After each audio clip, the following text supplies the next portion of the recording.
Iya dokter. Baik, Assalamualaikum warahmatullahi wabarakatuh. Waalaikumsalam. Waalaikumsalam Waalaikumsalam warahmatullahi warahmatullahi wabarakatuh. wabarakatuh. Hari ini kita kuliah tentang anatomi dari sistem respirasi. Jadi PowerPoint ini sudah ada anatomi dan fisiologinya. Jadi nanti separuh ya, karena slide-nya jumlahnya 106.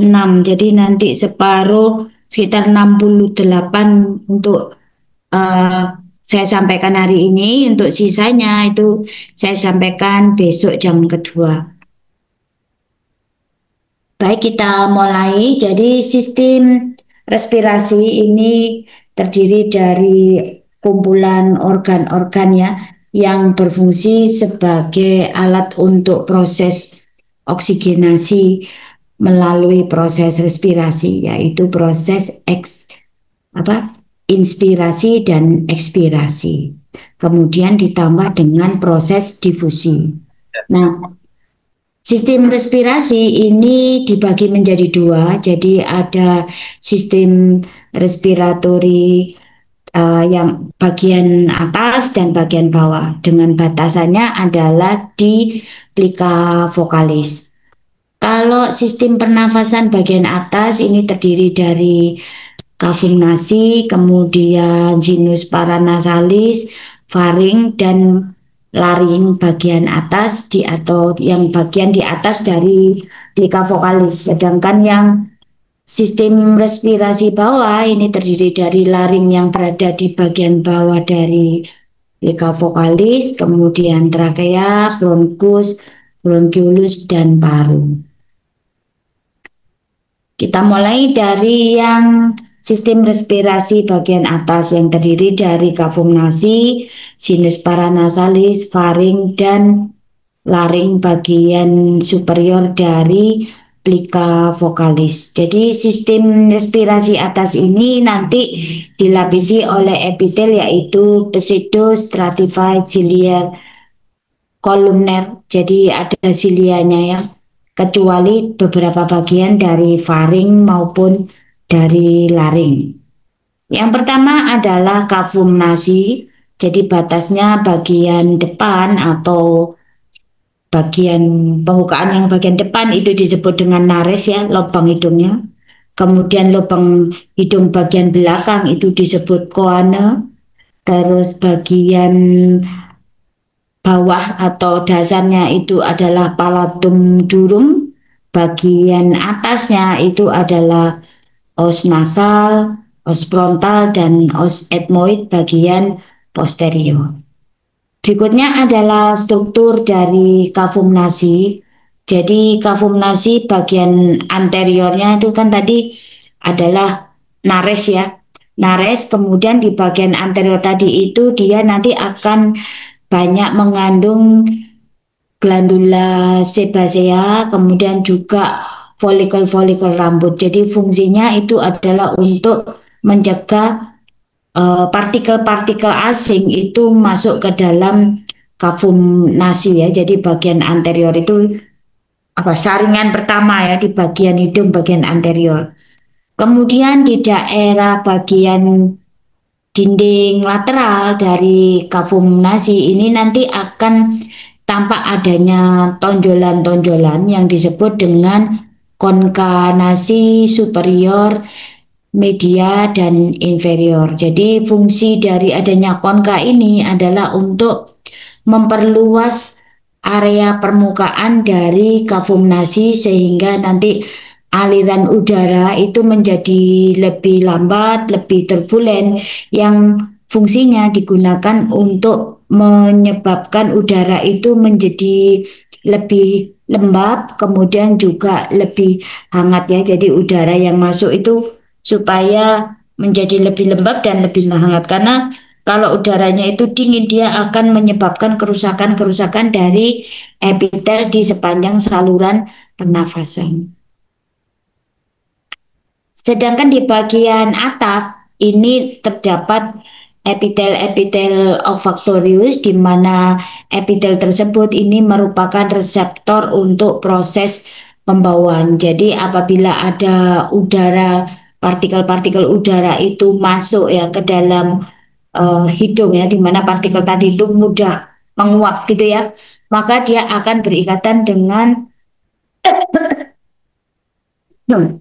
reseptor olfaktori tersebut sehingga terjadilah aksi potensial. Nah, aksi potensial ini nanti akan dilanjutkan ke sepanjang nervus olfaktorius, kemudian ke bulbus olfaktorius, terus tractus olfaktorius, lanjut ke korteks, terutama di daerah temporal ya, yang merupakan tempat untuk persepsi dari bau. Kemudian dia juga akan berhubungan dengan bagian-bagian yang lain ya, misalnya dari hipotalamus, sistem limbik maupun hipokampus.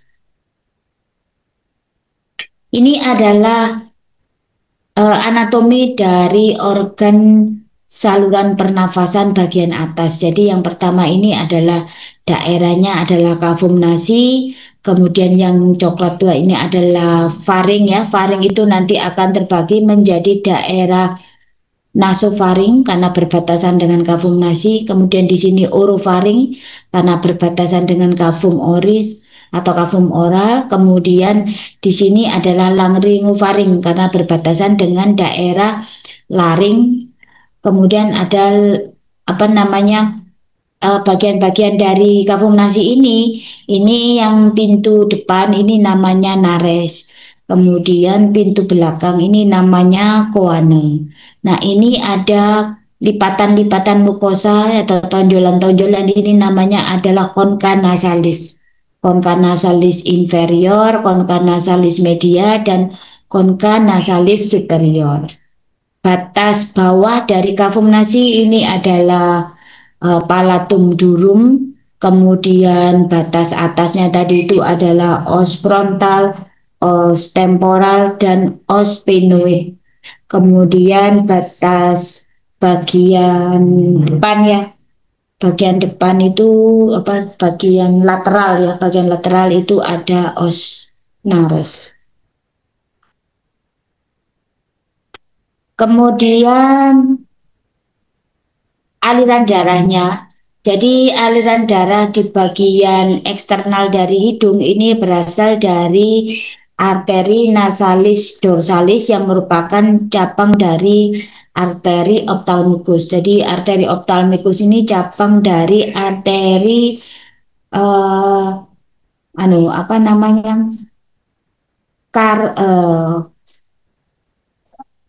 karotis interna ya. Jadi karotis interna itu cabangnya salah satunya adalah ophthalmicus arteri. Nanti dia akan memberi cabang lagi menjadi arteri nasalis dorsalis. Kemudian untuk bagian lateral dari hidung, kemudian ala nasi, septum nasi, kemudian nasal bagian bawah ya. Ini berasal dari arteri labialis superior yang merupakan cabang dari arteri facialis. Kalau yang optalmik ini arteri cabangnya dari arteri karotis interna. Kalau arteri facialis ini cabang dari arteri karotis eksterna. Kemudian di sini juga ada pembuluh darah vena ya, yang bagian depan itu namanya adalah plexus Kieselbach.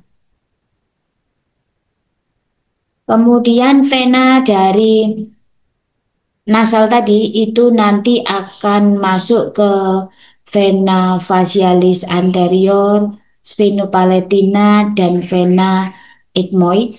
Kemudian untuk aliran limfenya itu nanti akan masuk ke dari daerah nasal bagian anterior ya, itu nanti akan masuk ke limfatik di daerah upper dan posterior dari cervical dan retrofaringea. Nah, ini adalah pembuluh darah plexus Kieselbach ya. Jadi kalau misalnya ada mimisen atau epitaksis ya, kemudian darah itu keluar dari depan, ini yang pecah adalah plexus Kieselbach ini. Tetapi kalau misalnya darah itu kita mimisen ya, kemudian darah itu keluar ketelan, jadi masuk ke area faring, kemudian tertelan ya, sehingga kita merasa ada darah dari hidungnya itu, yang pecah itu adalah daerah vena sphenopalatine artery atau bagian ethmoid posterior ya. Dua arteri ini yang sering pecah kalau untuk epistaxis bagian posterior. Kalau bagian depan itu adalah plexus Kieselbach ini.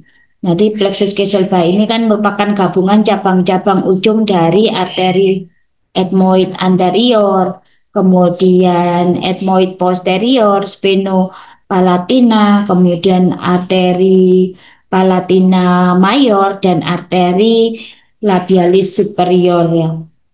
Ini adalah namanya plexus Kieselbach. Berikutnya untuk nervusnya, jadi untuk proses rasa raba ini dibawa oleh nervus ophthalmicus atau nervus 5 cabang 1, kemudian nervus maxillaris atau nervus 5 cabang 1, cabang 2 dari nervus trigeminal atau nervus 5. Kemudian kalau untuk otot-otot di daerah nasal ini diinervasi oleh nervus 7. Kalau untuk proses pembauan ini nervus 1 ya. Jadi nervus 5, 1 dan 2 ini khusus untuk rasa raba, getar, tekan, nyeri ya. Kalau nervus 7 ini untuk otot-otot di daerah nasal untuk ekspresi wajah. Kemudian untuk sensasi dari pembauan dari nervus 1. Ini otot-otot yang ada di hidung yaitu otot procerus nasalis, kemudian kompresor nario minor, kemudian ada ala nasi, kemudian ada levator labis superior, ala nasi, kemudian depressor septum nasi.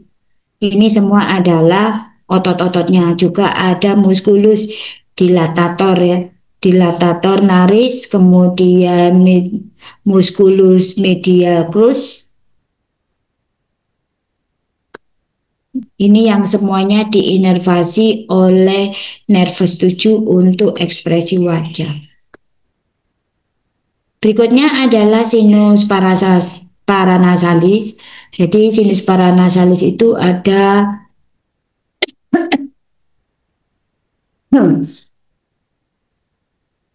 sinus maxillaris, sinus frontal, sphenoid, dan ethmoid.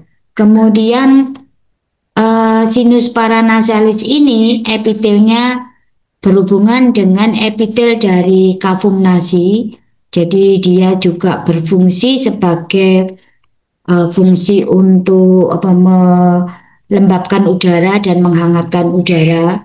Kemudian karena nanti mukosanya itu gabung ya, atau lanjut ya dari cavum nasi masuk ke paranasalis, maka kalau misalnya ada infeksi di daerah cavum nasi ini bisa masuk ke paranasalis.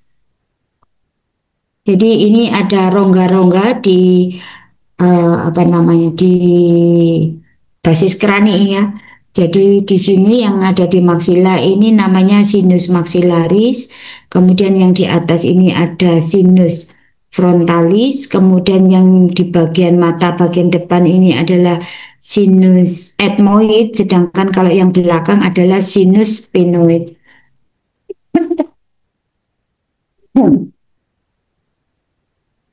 Ini gabung ya, jadi mukosa-mukosa dari cavum nasi ini nanti gabung dengan mukosa ke sinus paranasalis, sehingga kalau ada infeksi juga akan nyebar ke sinus paranasalis, sementara dia juga berfungsi untuk proses menghangatkan dan melembabkan udara.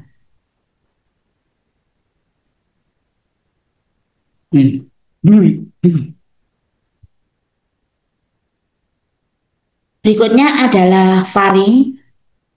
Faring ini merupakan suatu saluran yang berbentuk tabung gitu ya. Jadi dia terdiri dari bagian yaitu nasofaring, orofaring, dan laringofaring. Kalau nasofaring ini merupakan bagian pertama dari faring dan letaknya di bagian superior. Kemudian dia terletak atau berbatasan dengan kafum nasi. Fungsinya ini adalah sebagai saluran pernafasan saja, jadi tempat keluar dan masuknya udara, jadi dia tempat jalan keluar masuknya udara. Kemudian dilapisi oleh epitel respiratory, yaitu epitel pseudostratified ciliated ya, kolumner pseudokolumner ciliated, jadi pseudokolumner yang bersilia.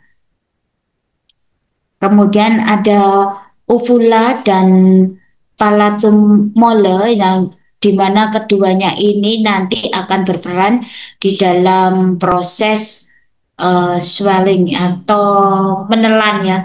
Jadi untuk menutup nasofaring sehingga makanan tidak masuk ke kafum nasi.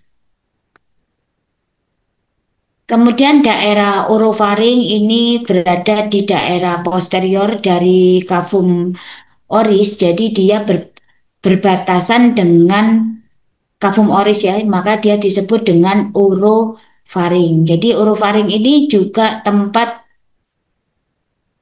berjalannya aliran udara saja.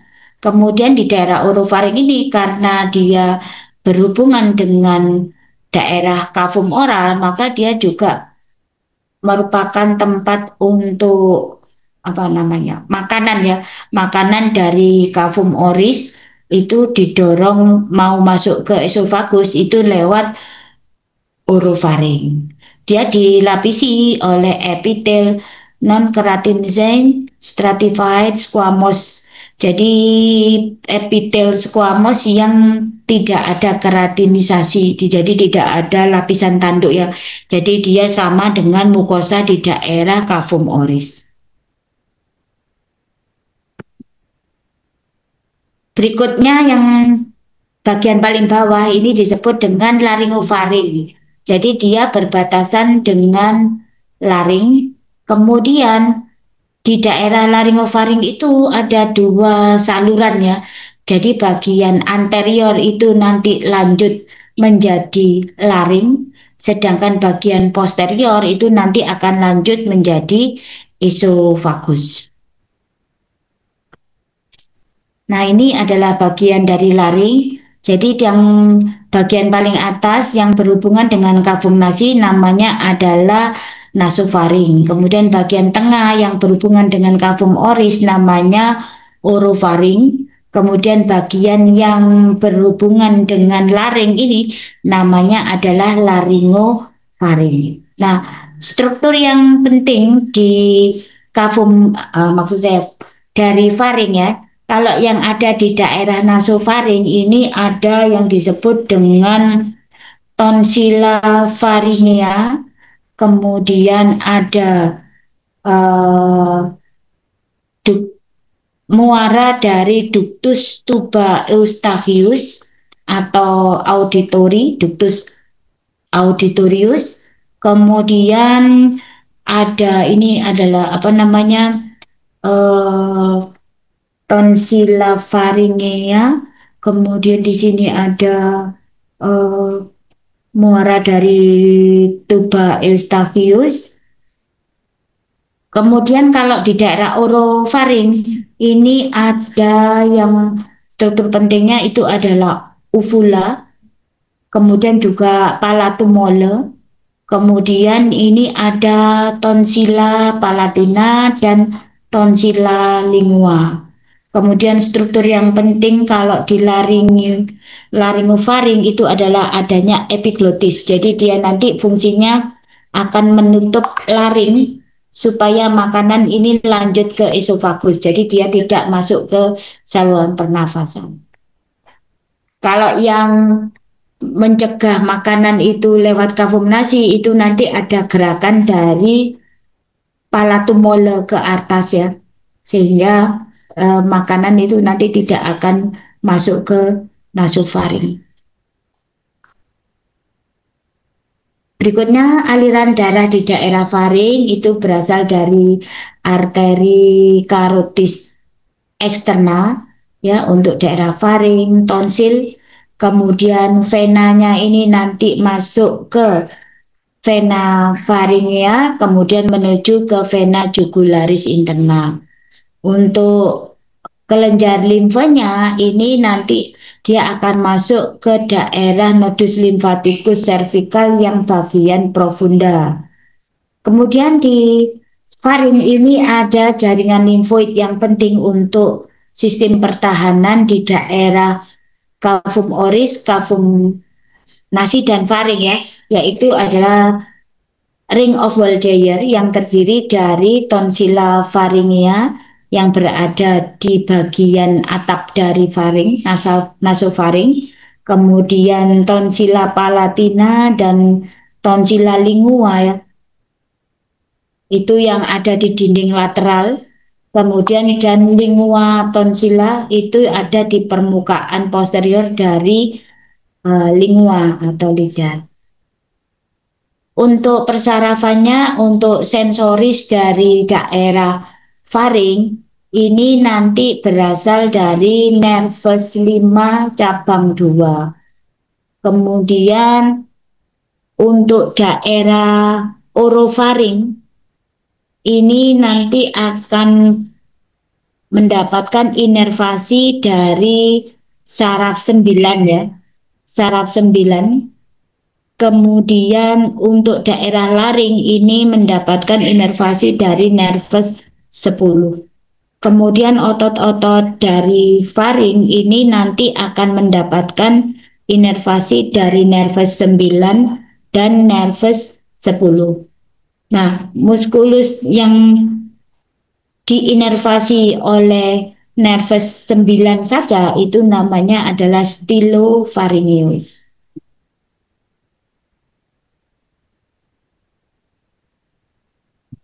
Ini otot-otot yang ada di faring, jadi ada musculus constrictor ya, ada superior, media, inferior, dan cricopharyngeus. Kemudian juga ada musculus longitudinalis yang terdiri dari stylopharyngeus, palatopharyngeus, dan salpingopharyngeus ya. Ini stylopharyngeus, kemudian palatopharyngeus. Kemudian kalau yang konstriktor tadi, ini kan ada inferior, kemudian ada middle, dan ada yang superior ya. Superior, middle, dan inferior.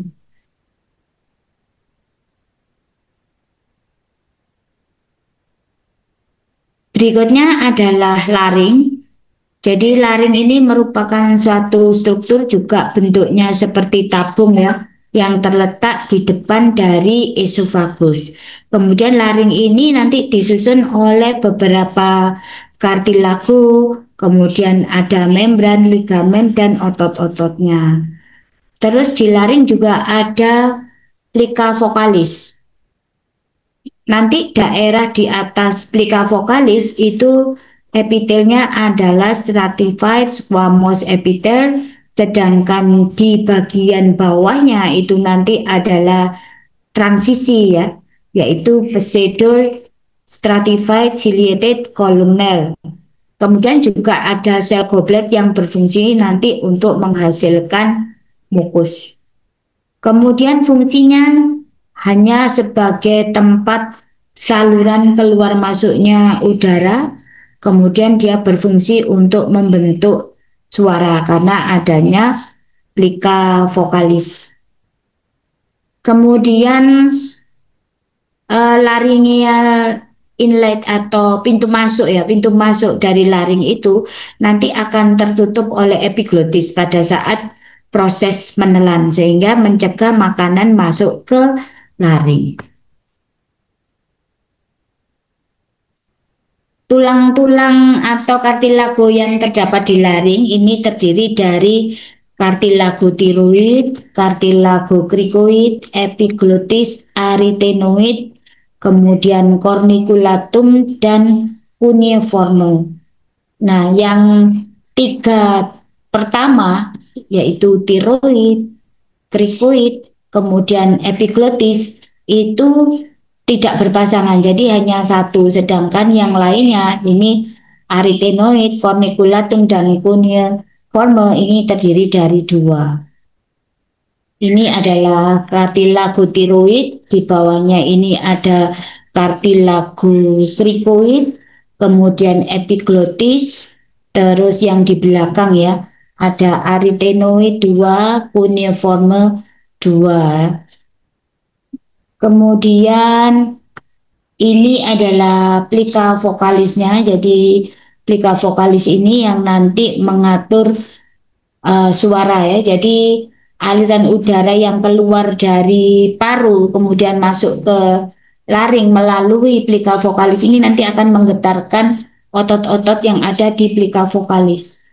Semakin tegang ototnya maka frekuensinya semakin tinggi, jadi kecil melengking. Sebaliknya kalau semakin lebar dan kendor muskulus di daerah plika vokalis tadi itu akan menghasilkan suara yang lebih rendah frekuensinya. Kemudian untuk aliran darahnya ini daerah epiglotis, kemudian supraglotis dan di daerah superior dari plika vokalis ini mendapatkan arteri laringeal superior yang merupakan cabang dari arteri tiroid superior. Kemudian untuk subglotis dan bagian inferior dari vokal plika vokalis ini berasal dari arteri laringea inferior. Kemudian untuk krikoarterinoid dan arytenoid ini juga mendapatkan valvularisasi dari arteri laringea inferior. Untuk venanya ini dari superior tiroid dan inferior tiroid ini nanti akan masuk ke vena jugularis dan vena subclavia. Kemudian aliran limfenya dari supraglotis ini masuk ke cervical profunda, dari subglotis ini masuk ke cervical profunda bagian inferior. Kemudian kalau dari plika vokalis itu tidak terdapat pembuluh limfa. Inervasi dari daerah laring adalah nervus laryngeus recurrens yang merupakan cabang dari nervus 10 atau nervus vagus. Baik untuk otot-ototnya maupun untuk plika vokalisnya ya.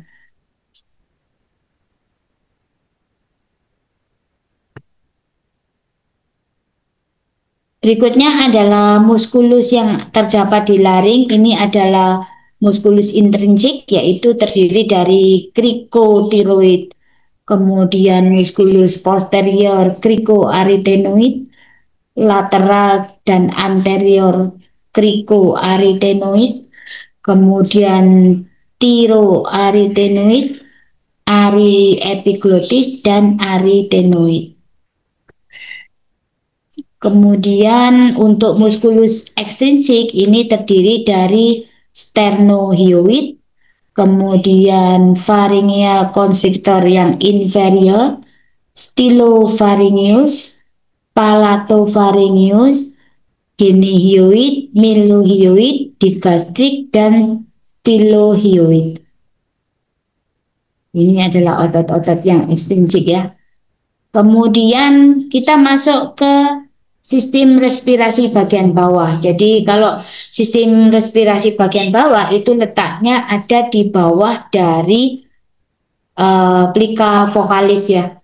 Jadi dia terdiri dari laring, trakea, cabang-cabang dari bronkus sampai ke alveolus. Ya, jadi ini trakea, kemudian bronkus primer kanan kiri, Selanjutnya bronkus primer bercabang menjadi bronkus sekunder.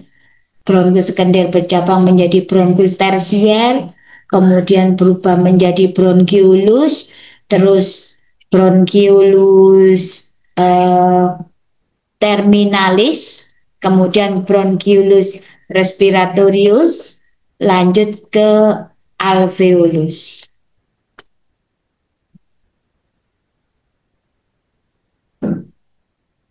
Jadi dia terdiri dari trachea, kemudian saluran yang terletak di dalam pulmo ya, mulai dari bronkus, bronkiolus sampai ke alveolus. Jadi trachea ini lokasinya ada di mediastinum superior dan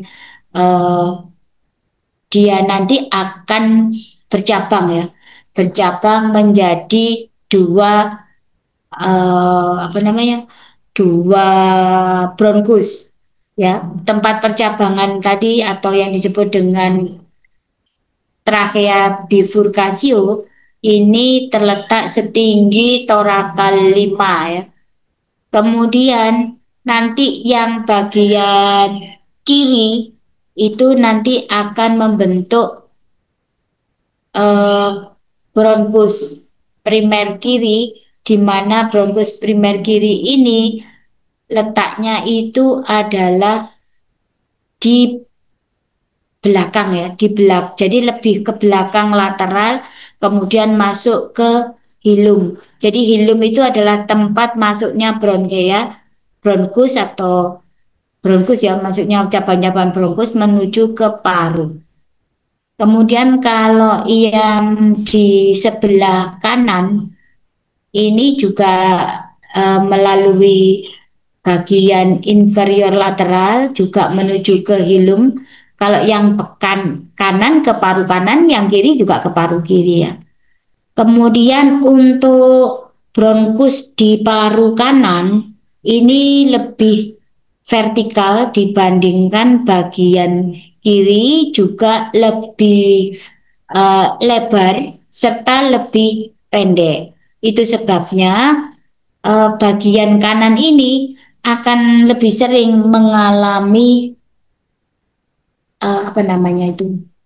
asfiksi ya. Jadi masuk benda-benda asing itu masuk ke dalam saluran dari bronkus ya. Jadi kalau tadi kan trachea, kemudian jadi bronkus primer ya. Bronkus primer tadi ada kanan dan kiri. Kalau kiri ini nanti masuk ke paru kiri, sedangkan kanan masuk ke paru kanan. Cirinya dia lebih datar, lebih pendek, dan lebih lebar. Sehingga kalau terjadi misalnya tersedak makanan atau minuman itu akan lebih cenderung masuk ke trachea, cabang dari bronkus primer yang sebelah kanan dibandingkan yang sebelah kiri.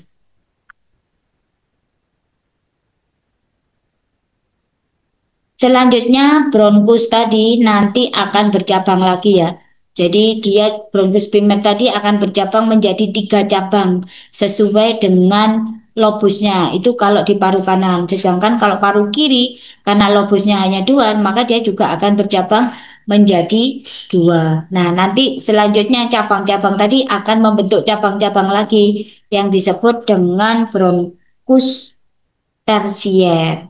Kemudian dari bronkus tersier nanti akan lanjut menjadi bronkiolus, dan bagian terminal itu nanti disebut dengan bronkiolus terminalis.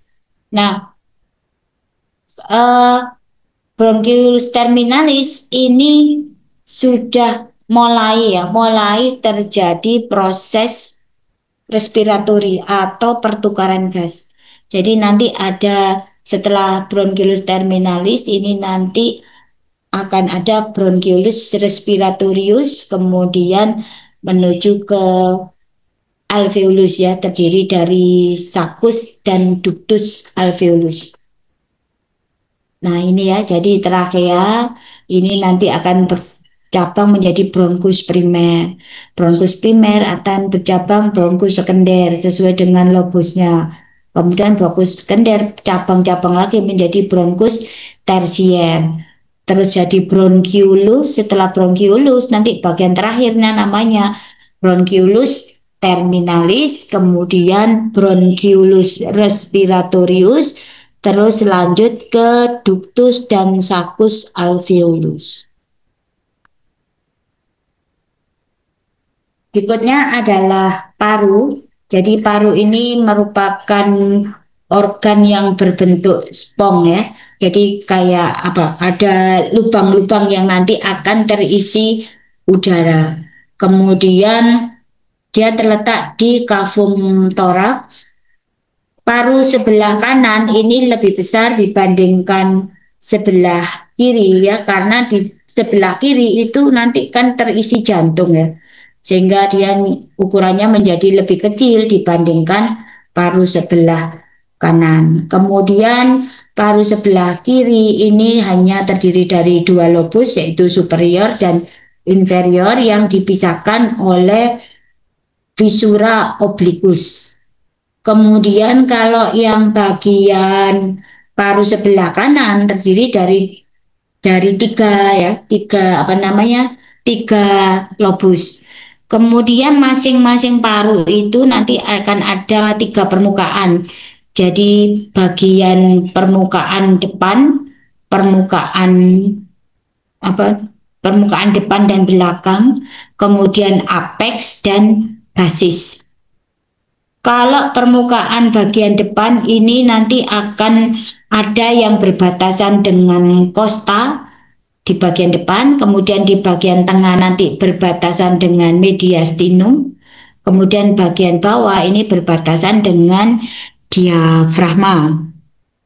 Kemudian nanti di bagian mediastinum itu ada hilum ya, di mana hilum ini tempat masuknya trakea, arteri pulmonalis, vena pulmonalis, kemudian juga nervus dan limfe ya.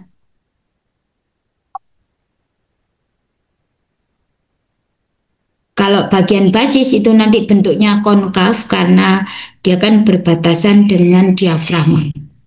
Nah, ini paru terdiri dari, kalau yang kanan terdiri dari tiga lobus. Dia dibatasi ini oleh visura horizontal, kemudian visura obliquus ya.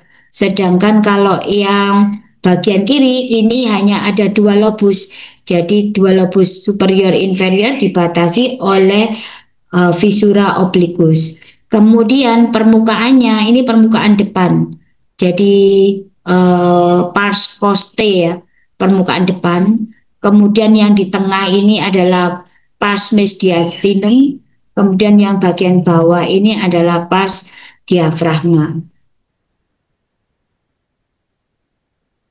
Ini yang pars mediastinum tadi ya, di tengah ini akan ada yang disebut dengan hilum. Jadi hilum nanti akan tempat berjalannya ada cabang dari bronkus, kemudian arteri pulmonalis, vena pulmonalis, kemudian juga ada nervus ya, nervus dari saraf untuk pulmu yaitu plexus autonomic pulmonary, kemudian juga ada pembuluh limfe. Ini bentuknya tadi ya. Kemudian pleura. Pleura ini merupakan suatu jaringan fibrus ya yang menutupi dari paru. Jadi pleura ini terdiri dari dua bagian. Ada yang bagian luar itu adalah pleura parietalis, dia melekat pada dinding dada ya. Sedangkan yang bagian dalam namanya adalah visceral pleura. Nah, visceral pleura ini melekat pada paru sehingga dia nanti akan membentuk dua lapisan sehingga ada celah antara pleura bagian parietal dan visceral itu namanya adalah cavum pleura. Nanti dia akan terisi sedikit cairan, di mana cairan ini fungsinya adalah untuk mempertahankan tegangan negatif dari permukaan paru ya, sehingga paru itu bisa terus mengembang. Kemudian antara paru kanan dan paru kiri itu tidak ada hubungan. Jadi pleuranya itu memisahkan dua paru kanan dan kiri.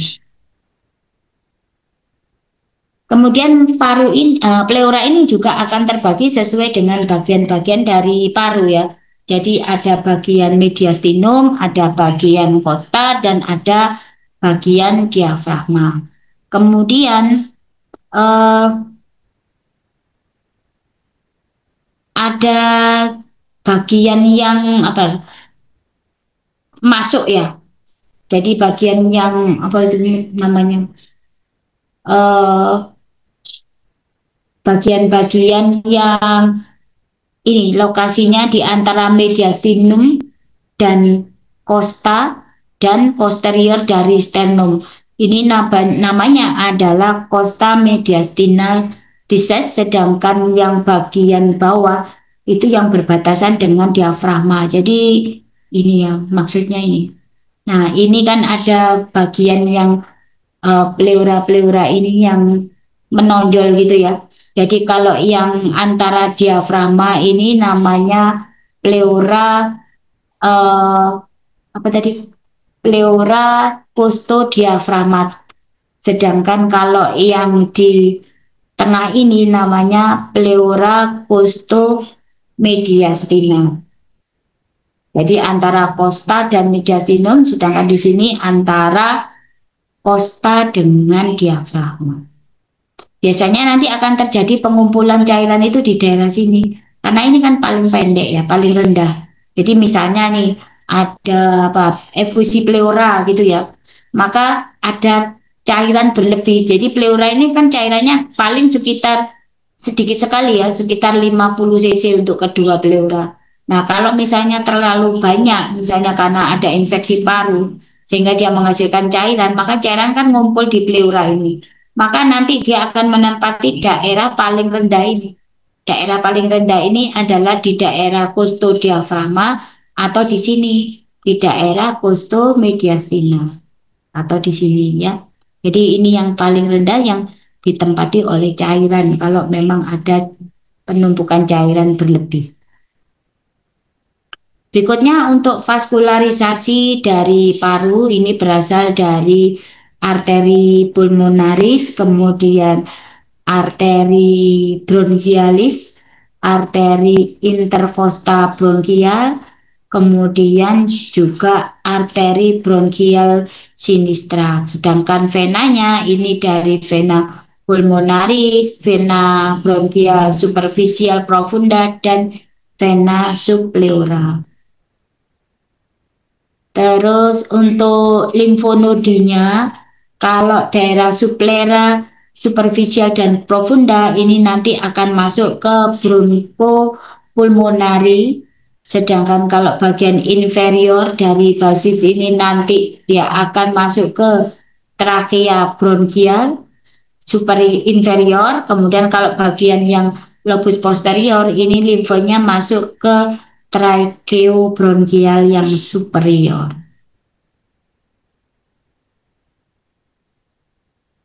Berikutnya ada yang disebut dengan pulmonari surfaktan. Jadi pulmonari surfaktan ini terdiri dari fosfolipid dan protein ya. Jadi campuran fosfolipid dan protein yang berfungsi untuk menurunkan tegangan permukaan. Jadi bentuk cairan gitu ya. Kemudian komposisinya 40%-nya adalah dipalmitoil fosfatidilkolin, kemudian fosfolipid, 10%-nya surfaktan protein, dan 10%-nya adalah lipid. Kemudian sel alveoli di sini itu ada yang disebut dengan sel AT2, di mana sel AT2 ini fungsinya yang menghasilkan surfaktan, sehingga dia nanti akan melapisi gitu ya, melapisi dari sulcus alveolus. Surfaktan ini penting fungsinya untuk proses pertukaran gas, karena kalau tidak ada surfaktan maka tegangan permukaan dari alveolus itu menjadi positif sehingga dia tidak bisa mengembang. Karena dia tidak bisa mengembang, maka akan mengganggu proses inspirasi dan ekspirasi.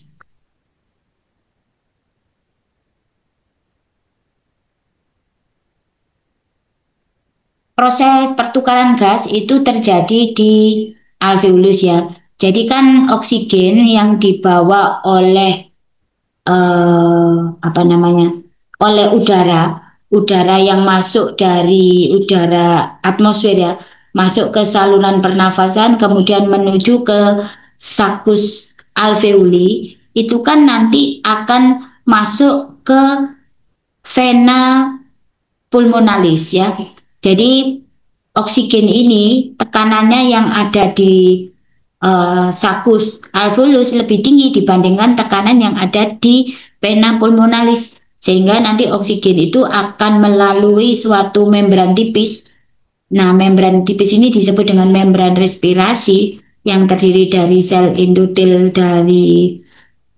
sel endotel pembuluh darah dan epitel dari alveolus yang tipis tadi akan menyebabkan terjadinya proses difusi oksigen akan masuk ke vena pulmonalis. Sementara maksud saya CO2 karbon dioksida ya.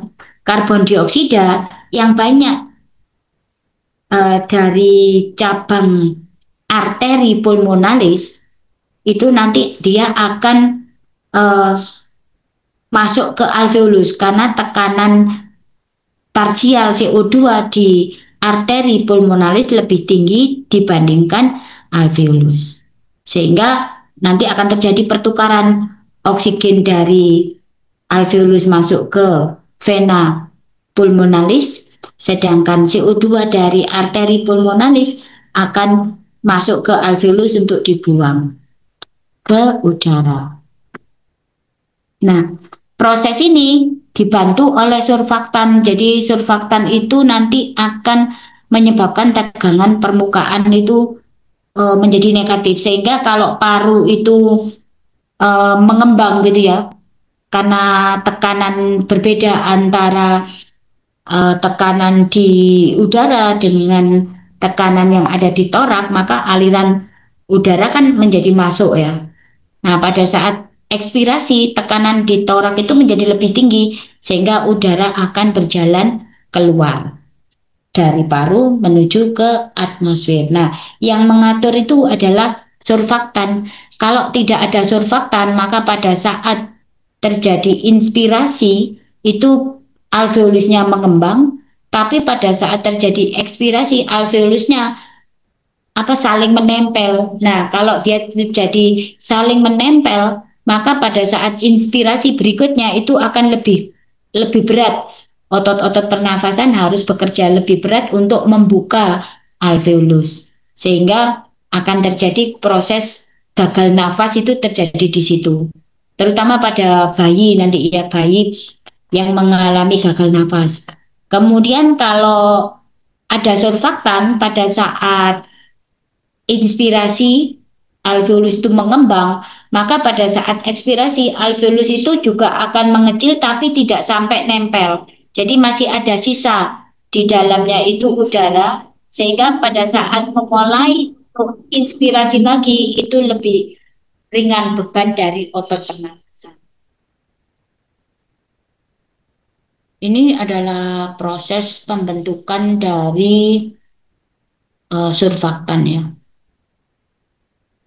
Berikutnya inervasi dari paru ini berasal dari nervus otonom, yaitu nervus vagus dan nervus simpatis.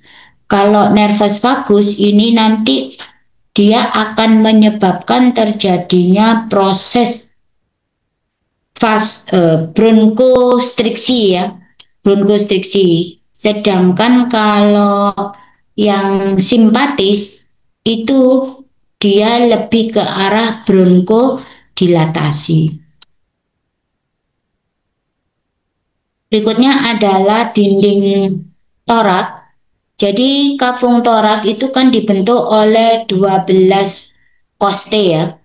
Kemudian ada 12 vertebra thoracalis, kemudian cartilago, sternum, dan otot-otot.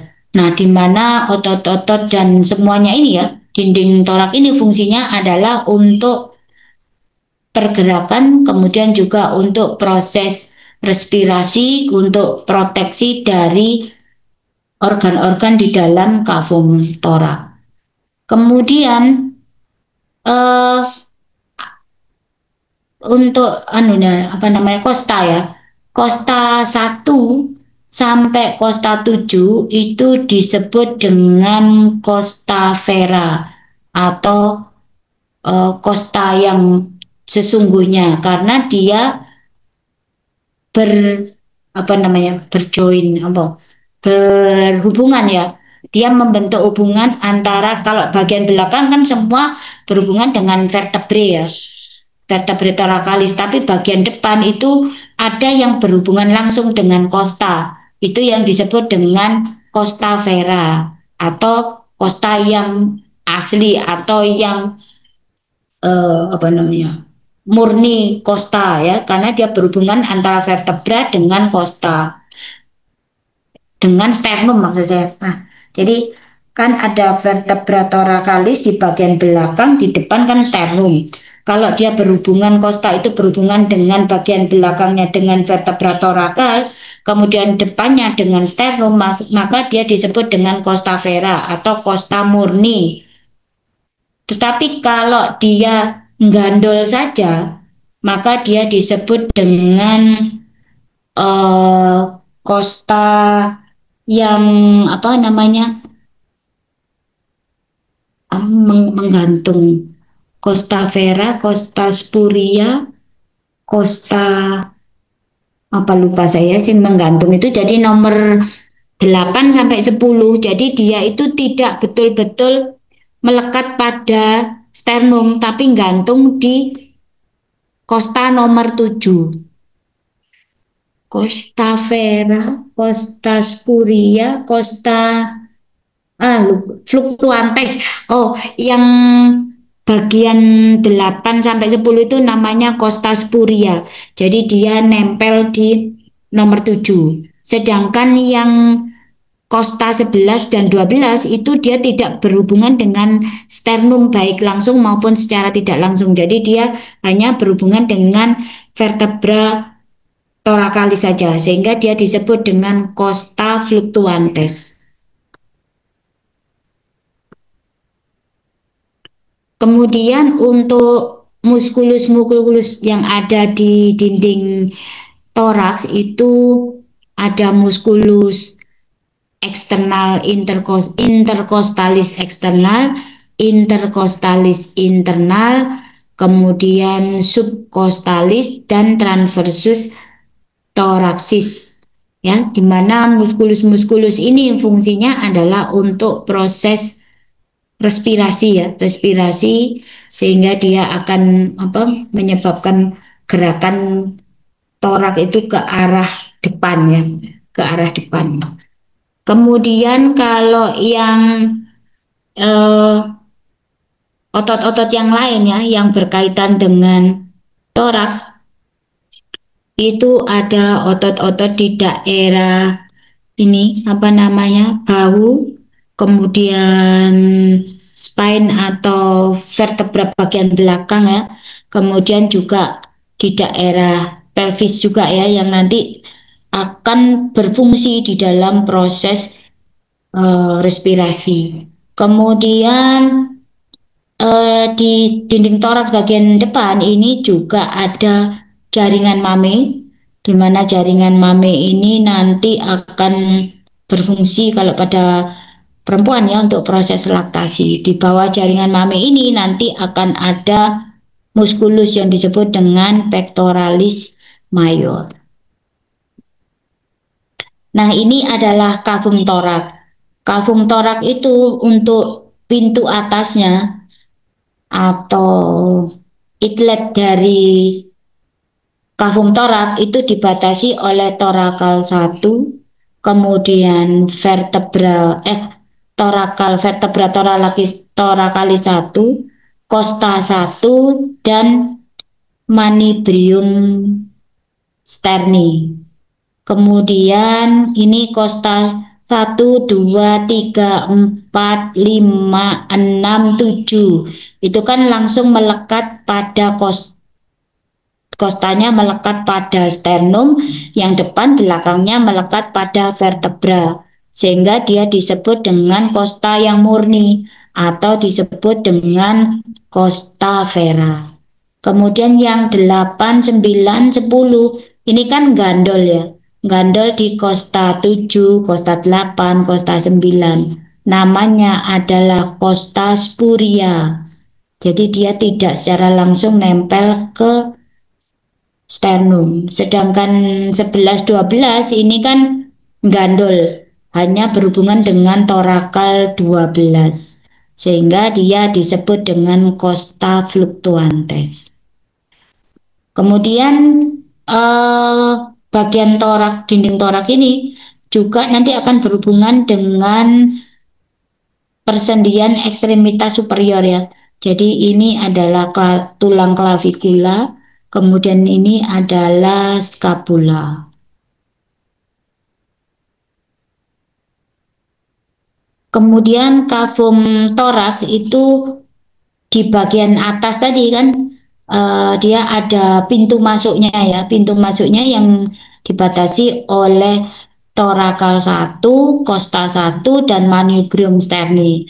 Sedangkan bagian bawah itu nanti akan dibatasi oleh vertebra torakal 12, kemudian apa namanya, arcus costa ya, arcus costa dan diafragma. Kemudian di dalam kavum toraks tadi itu kan ada pulmo, ada jantung ya. Jadi ada sistem respirasi mulai dari cabang-cabang dari bronkus ya, yang masuk ke pulmo tadi kan cabang-cabang dari bronkus sampai alveolus, itu adalah sistem respirasi. Kemudian di bagian mediastinum itu ada jantung dan pembuluh darah. Kemudian juga nanti di belakang dari mediastinum itu ada esofagus ya, sehingga dia di situ juga akan ada sistem digestif. Kemudian kalau masih kecil itu nanti ada kelenjar timus, di mana kelenjar timus itu fungsinya adalah tempat maturasi dari sel limfosit T atau berperan di dalam proses imunologi. Kemudian juga ada sistem saraf. Jadi sistem saraf parasimpatisnya kan tadi nervus 10 ya, cabang dari nervus vagus dan nervus simpatis yang dari truncus thoracalis.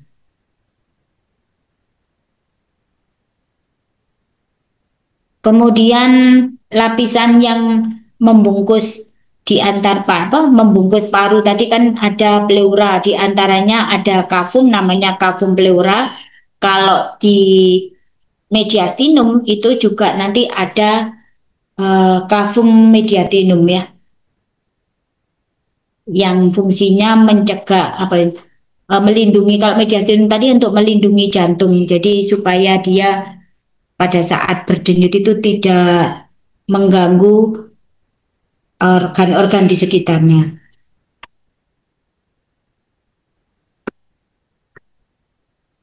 Nah ini ya, ini tadi kan kavum mediastinumnya ya, terus dilapisi oleh lapisan, jadi nanti lapisannya itu membungkus jantung ya, jadi ada yang disebut dengan epikardium, kemudian perikardium. Nah, antara epi dan perikardium ini nanti akan ada cairan ya, cairan di kavum mediastinum tadi. Berikutnya adalah diafragma. Jadi diafragma ini yang membatasi antara toraks, kemudian jadi membatasi antara kavum toraks dengan kavum abdomen. Fungsinya adalah sebagai otot utama dari proses bernafas ya. Jadi pada saat kita inspirasi maka otot diafragma itu akan mendatar. Jadi dia akan turun ke bawah sehingga rongga kavum torak menjadi lebih lebar. Maka tekanannya akan menjadi lebih rendah sehingga udara bisa masuk dari atmosfer masuk ke paru. Tetapi pada saat ekspirasi nanti dia akan relaksasi sehingga dia akan cembung jadi membentuk seperti kubah, maka mendorong mendorong paru untuk lebih ke atas ya, sehingga rongga di daerah torak kan menjadi lebih rendah. Nah, kalau lebih kecil itu nanti tekanannya menjadi lebih tinggi sehingga mendorong udara keluar dari paru ke atmosfer. Kemudian di diafragma ini juga terdapat lubang-lubang ya, lubang untuk berjalannya esofagus, berjalannya ini aorta ya, kemudian juga ada nervusnya adalah nervus phrenicus dan nervus vagus. Nah ini ya, jadi ini nanti kalau ini bagian depan, belakang, ini bagian depan ya.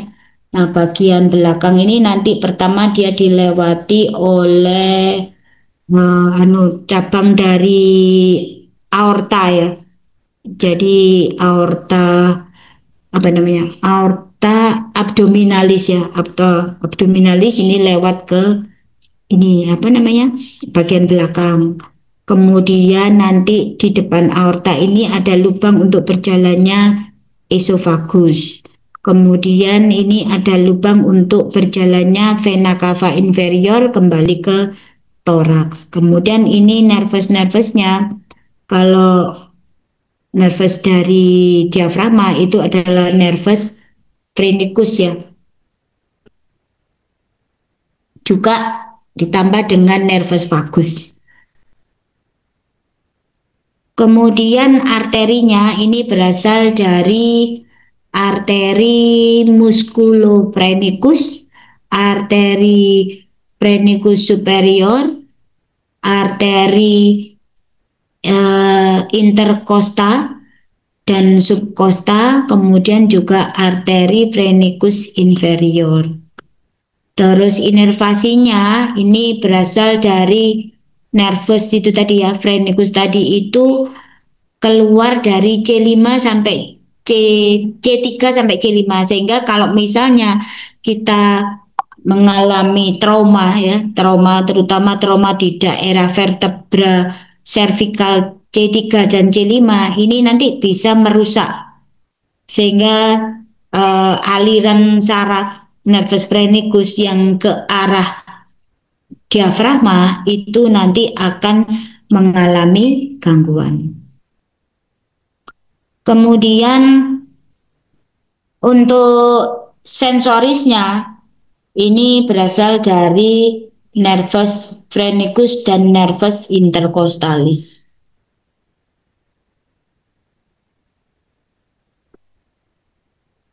Fungsi utamanya untuk otot-otot di daerah dada tadi fungsinya adalah untuk respirasi ya. Jadi untuk proses inspirasi dan ekspirasi. Sedangkan kalau yang fungsi dari sistem respirasi bagian atas itu hanya sebagai aliran udara saja. Kalau sebagai yang di bagian bawah itu bisa aliran udara dan bisa respirasi. Kemudian di daerah hidung itu fungsinya adalah untuk menyaring udara, kemudian melembabkan dan menghangatkan udara, juga mencegah masuknya partikel-partikel yang berbahaya. Tipe respirasi ini ada dua ya, ada internal dan eksternal. Kalau yang internal itu adalah proses pertukaran gas dari pembuluh darah ke jaringan. Sedangkan kalau yang eksternal ini proses pertukaran gas dari alveolus ke pembuluh darah atau pembuluh darah ke alveolus. Nah ini otot-otot muskularisnya itu ada dua macam. Ada yang primer, ada yang sekunder atau aksesoris. Kalau yang primer itu adalah muskulus diafragma dan muskulus costalis, intercostalis eksternal. Ini fungsinya terutama pada saat inspirasi. Karena kalau ekspirasi mereka hanya relaksasi saja, jadi tidak perlu kontraksi. Tapi pada saat inspirasi yang kontraksi adalah diafragma dan intercostalis eksternal.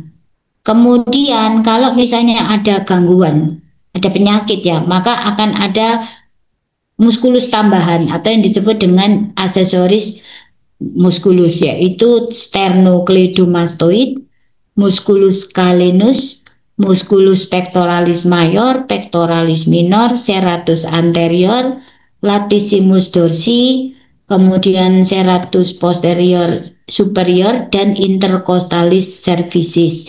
Sedangkan yang bagian abdomen itu ada musculus rectus abdominis, kemudian obliquus eksternal, internal, dan musculus transversus.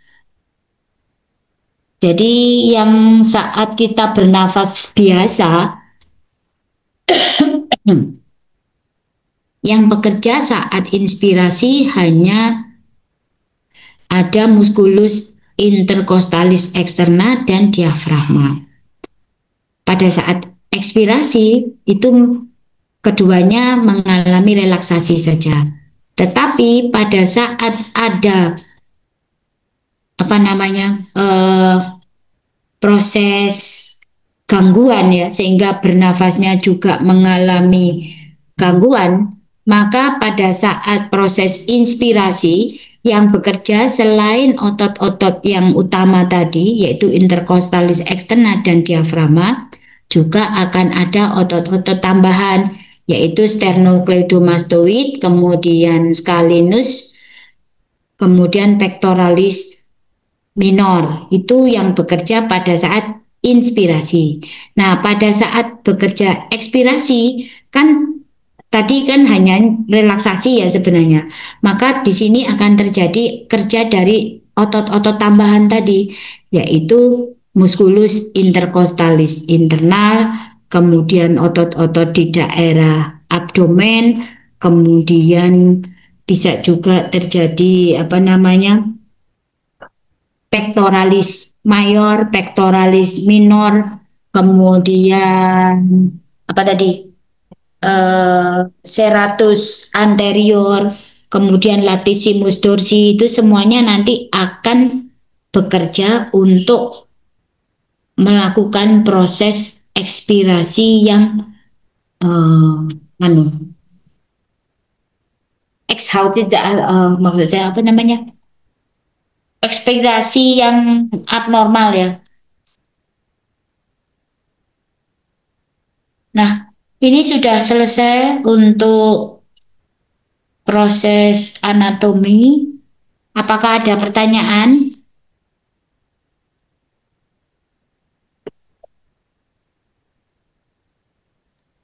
Mungkin belum ada, dokter. Baik, kalau belum ada bisa kita akhiri untuk